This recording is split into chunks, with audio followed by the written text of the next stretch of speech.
नमस्कार सगळ्यांना. Flavour tails with सुखदामध्ये स्वागत आहे. सध्या आपण पॉरेज सिरीजच्या एपिसोड 3 मध्ये आहोत. आज आपण पंपकिन म्हणजेच लाल भोपळ्याचे पॉरेज बघणार आहोत. त्यासाठी लागणारे साहित्य: 2 टीस्पून रवा, लाल भोपळ्याचे 2 तुकडे, 2 टेबलस्पून गूळ, चिमूटभर वेलची, थोडेसे तूप. प्रथम आपण भांडं गॅसवर ठेवून घेऊयात. त्यात फोडी स्वच्छ धुवून वाफवायला ठेवूयात. एक 5 ते 10 मिनिटात फोडी वाफल्या जातील. मी स्टीमरमध्ये ठेवलं आहे. तुम्हाला वाटलं तर तुम्ही कुकरमध्ये पण 2 शिट्ट्या करून घेऊ शकता. त्याची नीट सालं काढून घ्यायची.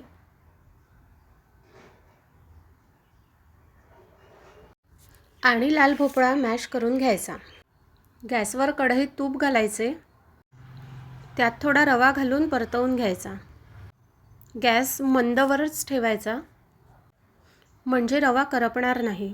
त्यात थोडं दूध घालायचं. अर्धा कप दूध पुरे होईल. दूध घालणं पूर्णपणे ऑप्शनल आहे, कारण काही मुलांना दुधाच्या रेसिपीज आवडत नाहीत. नंतर त्यात कुस्करून घेतलेला लाल भोपळा घालायचा. गॅस हा मंदवरच ठेवायचा, अजिबात वाढवायचा नाही. आपण संपूर्ण रेसिपी सिमवरच करतो आहे.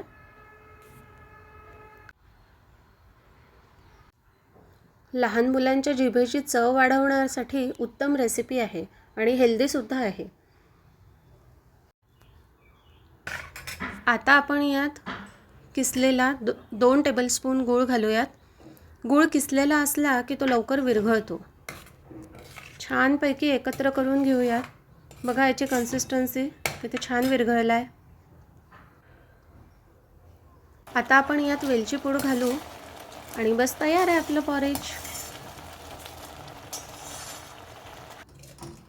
मुलांना नक्की आवडेल याची गॅरंटी माझी. चला तर मग लवकर सबस्क्राईब करा आणि माझ्या चॅनलला फॉलो करा. बाय.